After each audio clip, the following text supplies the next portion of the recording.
Now, with the decline of Christianity in the West, our people are once again freed from the oppressive imagery of an alien cult. And this will permit the opportunity for the rebirth of the Odin consciousness. Jung, as many others who lived in the beginning of the 20th century, understood that Christianity was failing and that this would permit a resurgence of the old gods, especially Odin. With the decline and eventual collapse of the old order, the Odin consciousness will have the opportunity to rise once more and come to dominate the will of our folk. It will herald in a resurrection of our folk ways. This process is Balder Rising. Balder Rising will permit the resurrection of the Odin consciousness, to again govern the future course of our folk. The Wyrd and your journey. As each of us travel through life, we must make decisions that will change the course of our future, or so we think. This is a belief in free will. But nothing is free in the universe. Everything we do, say, and think has a price. Thus every decision will have consequences. The Norns are believed to weave the threads of our destiny, and some interpret this as predestination. But what the Norns weave are simply pathways that we may take. There are many crossroads in these pathways, and when we come to a crossroad we must make a decision. There is a certain degree of free will involved, but at the same time we are limited to the choices provided for us. I consider these choices tests the All-Father presents to us to prove our worth. This process is referred to as Wyrd. What destiny lies in wait for us depends on the choices we make, which pathways we decide to travel. If we make the wrong decisions, then the gods may choose another to fulfill their plans. However, even the pathways that wait for us in our future are not carved in stone. We do have the power to create those pathways we wish to travel. This is a principle that lies at the foundation of virology. You may explore this possibility in books on the subject by Robert Blumetti. Here is an example of the role free will plays. An individual might decide to abandon the traditional religion he was born into. In the West, this will most likely be Christianity. He might then begin to explore other belief systems. If he is chosen by the gods, they might offer him the opportunity to attend a study group or lecture on the religions of our ancestors. He must decide if he will go, and then he must make the decision whether to begin the long journey back to the gods. He might then spend 20 to 30 years exploring the old religion and celebrating his reunion with the gods. In the course of his life he might affect the lives of many others. Perhaps one individual will be convinced by him to join him on this journey. This individual might then prove to be one who can fulfill the plans of the gods better than he. It is possible that the first person will even lose faith in the gods and turn away from them, even turn back to his own faith, but he will have fulfilled his role in the gods' plan. This process is called Wyrd. Each individual is born into certain circumstances, possessing certain abilities, and is presented with certain opportunities. His experiences and the way he deals with them can lead him to the gods and fulfill their plans. But he must make that decision and then decide if he is to continue to serve the gods, or turn away from them once he has fulfilled his great part. No one individual is indispensable to the gods. There is no Moses or Mohammed within the folk faith. We are all the gods' prophets, and we can all play great roles in the recreation of the bond between them and their children. That choice is one which each individual must make. There is within our individual Wyrd our own road to fulfillment, our individual route to inspiration that brings us closer to the gods. Every individual has his own Wyrd. He has the ability to serve and exercise his genius, to reap his rewards and live and work with the gods. Within a man's Wyrd is his destiny and free will, as well as his rights and duties by which he can find happiness and peace. If we continue to think that we are entities that exist independent of the cosmic forces that govern and hold the universe together, then we will remain slaves to forces that are beyond our control. But we have it within us to direct our destinies, And this can be done by understanding the nature of the vril and learning to harness this universal power. Existence is a battle. If we are to heroically fight this battle, we must develop the power within us to control the vril and use it to advantage, to evolve upward. Within the multidimensional European soul is that part known as Orlog. It is within the Orlog that all our past experiences, thoughts and feelings are stored. Stored there are also experiences had by our ancestors, passed down to us in a form that Carl Jung referred to as the collective unconscious or the racial soul.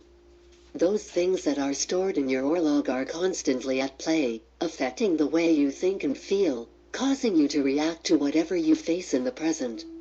The interplay of what is stored in your Orlog in the past with what is happening in the present will help shape and form the pathways that will guide you toward a future of your own making. You might not be conscious of this process, but once you have discovered the applicable methods in virology, you will learn that you can cleanse your Orlog of things that would otherwise cause you to create pathways that lead to the things you least desire. With the power of your mind, you can learn to create pathways to all the things you desire. There will always be a side to the gods that is beyond our understanding, and we must not concern ourselves about this. The gods will choose to bestow upon us something of their essence, and each of us has the opportunity to learn something by it.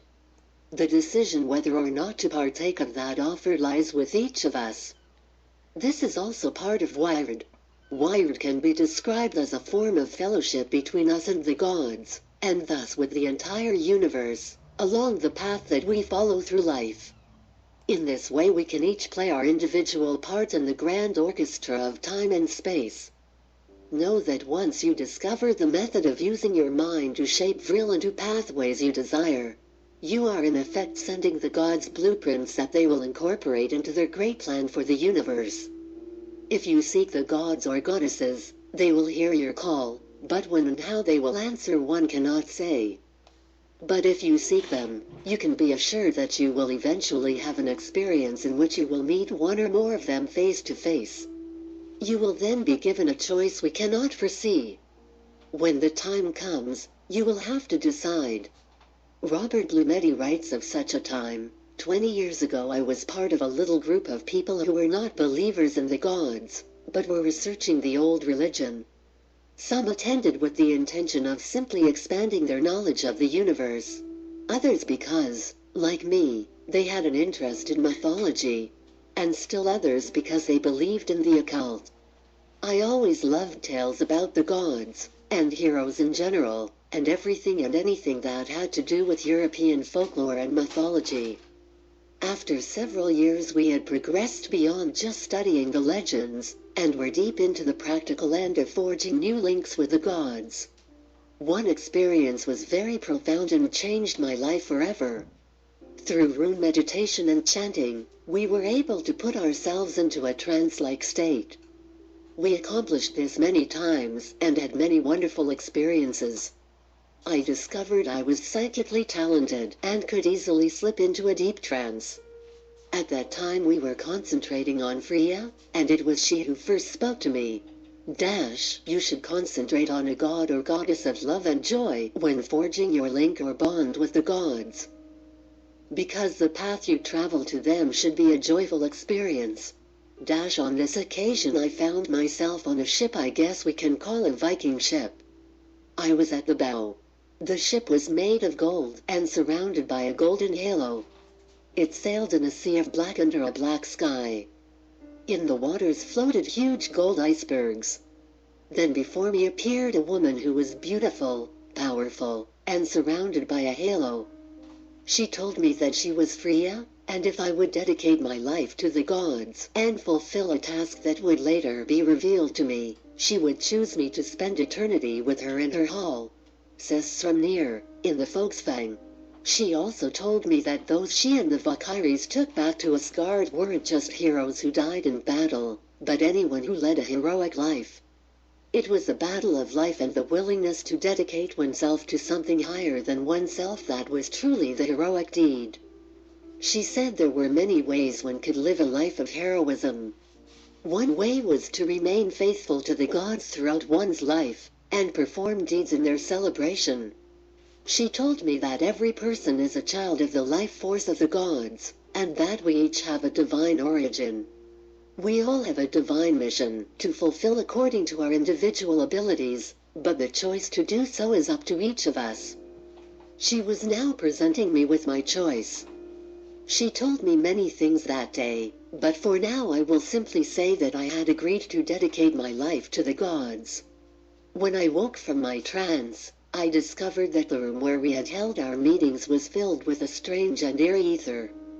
It seemed that the air in the room was charged with a living presence. We could all feel it, and it was moving beyond words.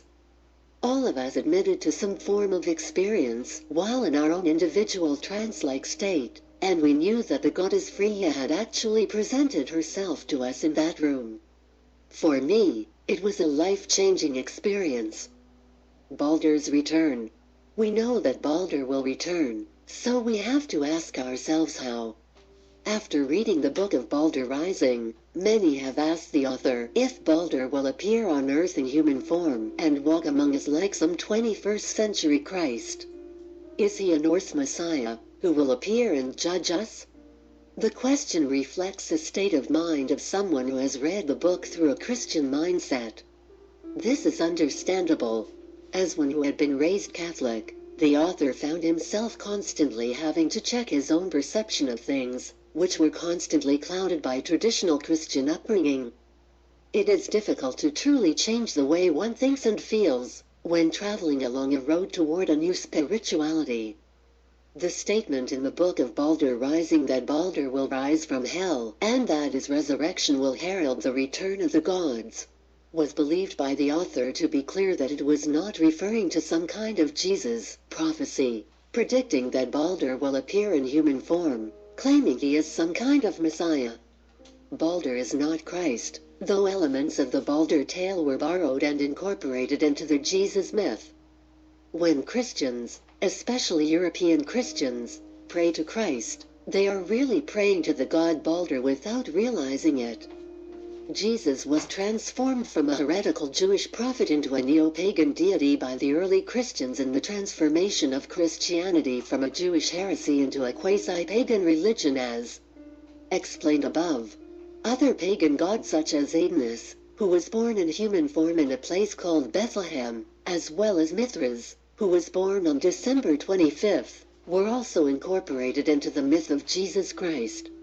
No, Baldur is not some kind of pagan Christ who will rise and judge us, condemn the sinful and set up some kind of mythical paradise on earth, thus ending history for all time. Here, to say that Baldur will rise from hell is not prophesying an actual, physical event that will take place on a certain date. Rather, this means the rebirth of the Baldur force, which is the life force of the gods Vril, which will restore us to a celestial state of existence. This process is symbolized by two runes, Elhaz, the rune of Baldur Rising, and Soilo, the rune of Baldur Risen. This spiritual force has existed, and will always exist, within each person of every race, but will take on different characteristics depending on one's race and the pantheon of gods that created them. Each race was given form and substance in the most ancient times by different pantheons of gods. Within our folk, the strength of the life force of our ancient gods decreased because our people turned to an alien religion, but that life force did not die out. There is another way to look at what happened. Vril is a never-ending current of life energy, always flowing into each of us. The archetypes which inhabit our subconscious give shape to our perceptions of the spiritual realm. After Christianity spread throughout Europe, the way we viewed the gods was altered due to the new, alien archetypes that were laid over the pagan memories and images within our subconscious, thus weakening the bond we share with the gods, causing a weakening of our Bifrost gland, and thus causing the god forces within us to weaken, or fall into a state of sleep. But now, as Christianity is declining, the life force of the gods that created us has the opportunity to reassert itself among our people. This can only happen if we make an effort to restore the conscious bond with the gods that created us. This is the essence of what we mean by Balder rising. The life force of the gods fills us and pulsates through every cell in our bodies, and for this reason, the gods exist within us. Their influence has been warped, but now we have the opportunity, by turning to the folk faith, to awaken the gods that sleep within us. We can do this by celebrating the gods, and by creating new communities based on this celebration. These new communities must be filled with the joy of life, the love of ourselves and each other, our families and ancestors, and the children that we bring into the world. By living this way, we will be living pure lives, physically and spiritually, and it is through this way of life that the Balder force will grow strong. It is with this Balder force that we will awaken the gods once more, and together we will be able to face the dark ages that are approaching and threaten to engulf not only our people, but the entire world. In the Semitic Bible, God created man from the dust of the earth, from dirt. But in the folk faith, the first man and woman were created from two trees, the ash and the elm. So are we claiming that we are actually living vegetables, like the creature in the movie The Thing? No, unlike the Semitic Bible, we don't interpret our tales literally. The tree is a living thing. In Indo-European mythology, it is often a symbol of the divine life force. Thus the gods created the first humans from the life force, from vril. The myths are tales passed down to us by our ancestors, who lacked a fundamental knowledge of the physical laws. They understood the esoteric meaning of the universe, but could not explain it within its physical workings. We have to understand that when the gods created man and woman from two trees, the tree is symbolic of the life force of the universe. The life force is symbolized by the world tree, Yggdrasil. Yggdrasil is vril, and vril is natural law, the essence of the gods.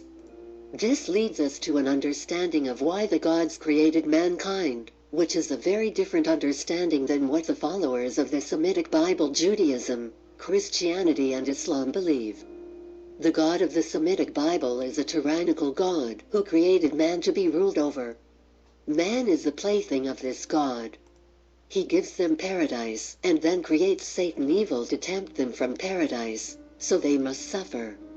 They have to suffer to prove themselves worthy to spend eternity with him. He creates trials and tribulations, plagues, natural disasters, wars and oppressions that are inflicted upon mankind.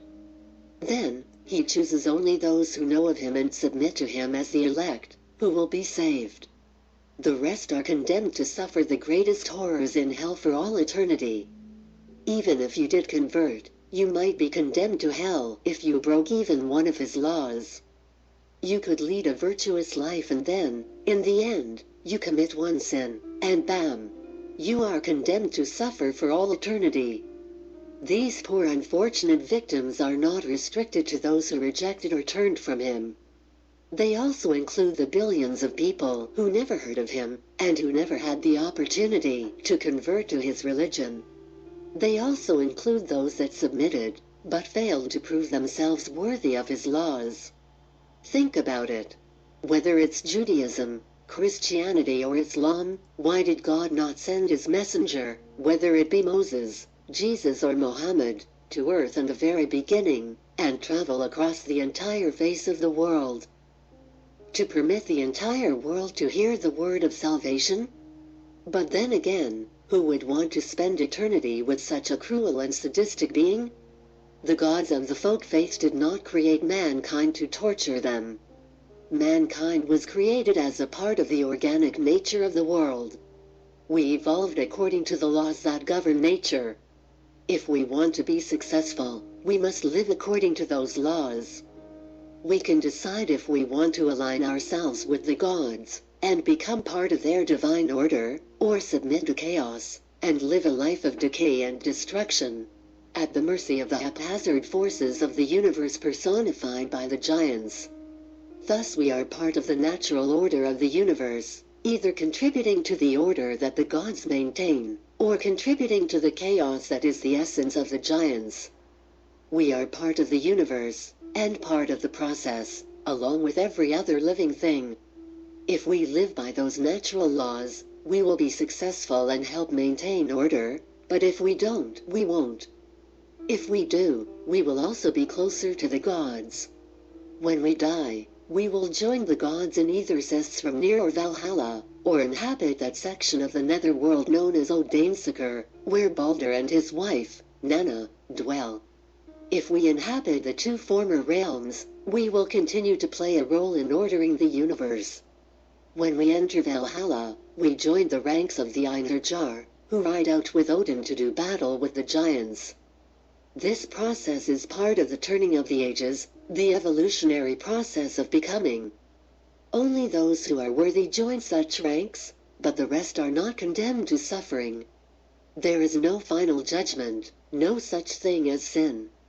You create the aftermath that you will inhabit by your actions in this life, the sum of all your actions in this life. The life you lead in Midgard will either support the gods in ordering the universe or the giants in trying to destroy that order.